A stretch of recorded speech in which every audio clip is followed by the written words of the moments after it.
Hello guys, welcome back to my channel. My name is Lucia and this is Lulu's Leaves. I'm no good at being good, but I never said I was. And I feel misunderstood, cause I'm trying hard to love. In today's video, I am going to be talking to you guys a little bit about how I invested in houseplants last year. And I want to give you guys some tips so that you don't waste a ton of your money buying a bunch of plants that you should not be buying if your intent is to invest. I actually watched a video on a different topic that talked a little bit about this, and I wanted to kind of tie it into houseplants because I thought it was a really interesting topic.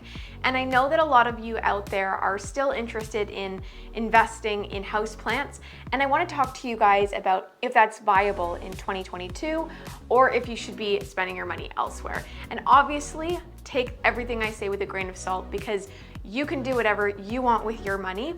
I am just going to give you some insight into what I did in the past and maybe where I went wrong, and talk to you guys about some of the most valuable plants that are likely the best to invest in if you are going to.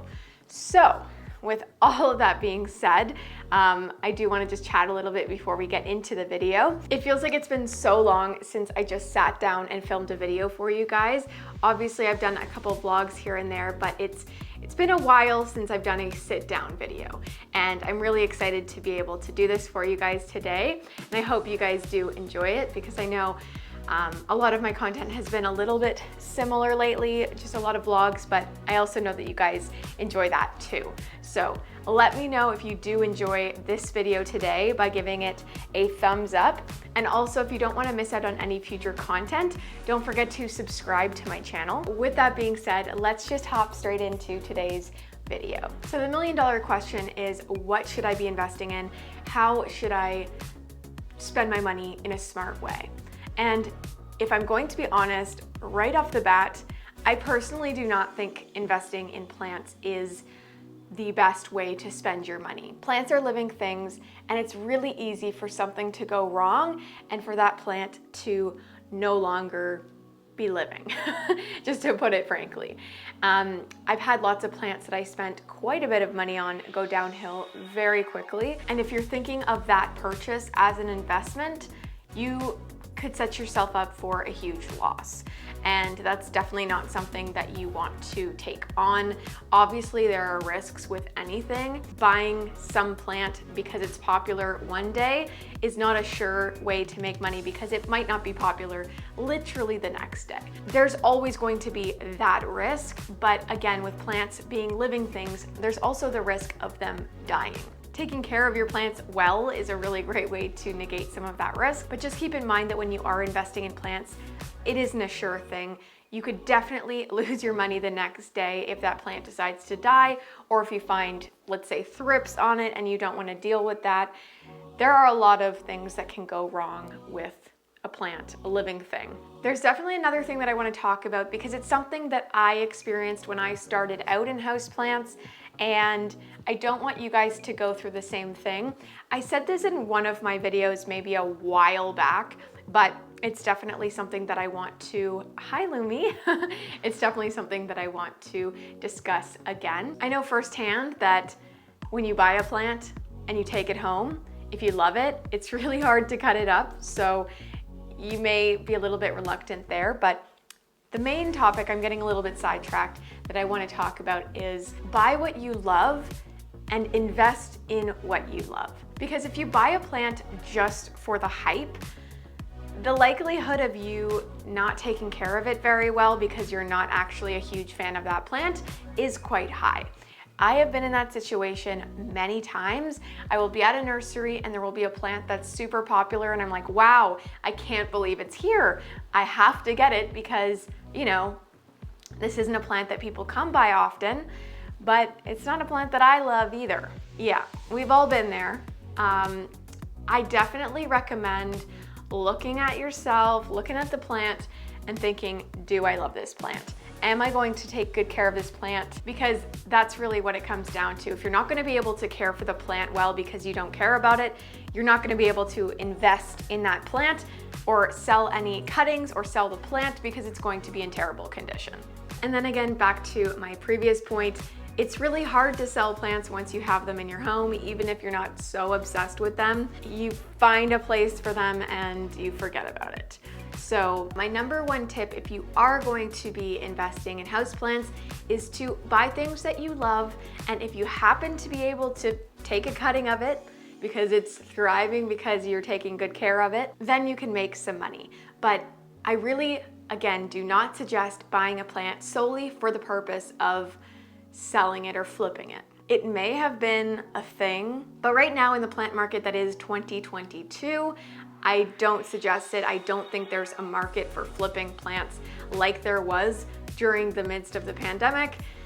Let me know if I'm wrong down below. I may just not be as exposed to it as you guys are, but I find prices have gone down drastically. Plants that used to be $200 are now $50, and there's just definitely a low point in the market right now. So maybe this is the time to invest in some up and coming plants if that's what you're into, but please make sure that they're plants that you actually love, and try not to make this hobby all about the monetary value of the plant. I do want to talk about some plants that I would suggest buying if you like the look of them and you might want to make a little bit of cash on the side with cuttings.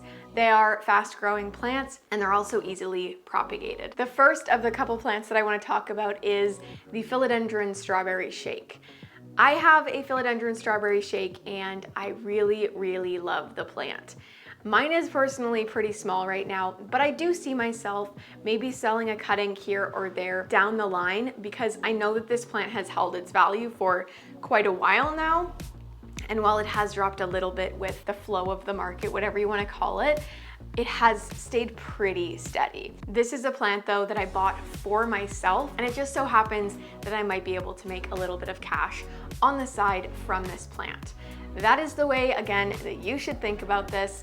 Hopefully you have some plants in your collection that are popular right now. I'm all for cutting those plants up, selling them and buying new plants, or putting them in your savings. You know, it's up to you what you do with your money, but the strawberry shake might be a good idea if you can get a good deal on one and if it's something that you really enjoy looking at. It's a really beautiful plant, and for me, the variegation seems to be pretty steady, which is really nice. So that might be a plant that you want to look into. Also, one that I have always been asked about is my philodendron gloriosum. Mine has always been really big. I bought it as a big plant, so when you see it in my videos and you're like, how did she do that? It wasn't me, it was a greenhouse. Yes, it's grown a lot of new leaves since I got it, but they're all about the same size as the last one. They're not getting absolutely massive. I actually don't know how big that plant gets. Maybe it doesn't get much bigger. It probably does though.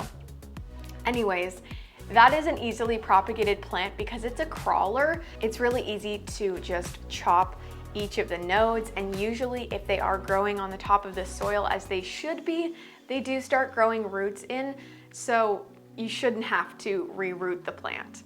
This is a plant that I really love and I have not cut up for quite a while. It's been left alone for about a year now and it's been growing out. I think I'm about ready to propagate it, but the stolon, or the stem, you know, the part that grows on the surface of the soil, has actually kind of risen above the soil level just because of old propagations.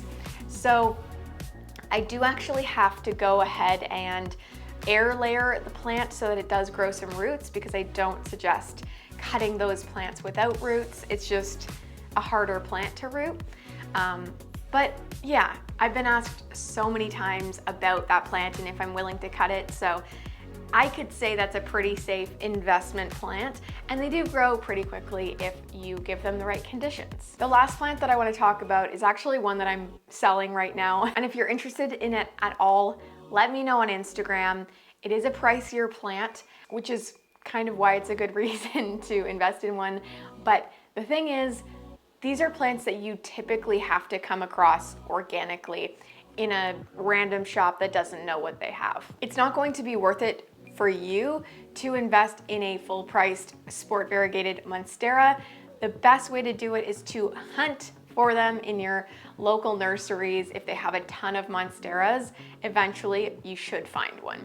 They are really difficult to find, but once you do, you kind of hit the jackpot, because usually they're going for the same price as all of the other monsteras, because it's really hard to tell sometimes. Because it's a green on green variegation, it doesn't get noticed as much as maybe those random sport albos. Yeah, this is definitely a plant that you're going to want to hunt for if you're interested, rather than looking online. But if you're not looking at this plant as an investment, it's totally fine to go buy one. I just mean if you're planning to make money off of it, you are going to have to find one organically. That is kind of it. Those are the only plants that I have right now that I think of kind of as investment plants. But again, I really tried to separate money from my plants, especially this year and last year. Typically when I buy a plant, I forget about the money that I spent on it. That is down the drain basically.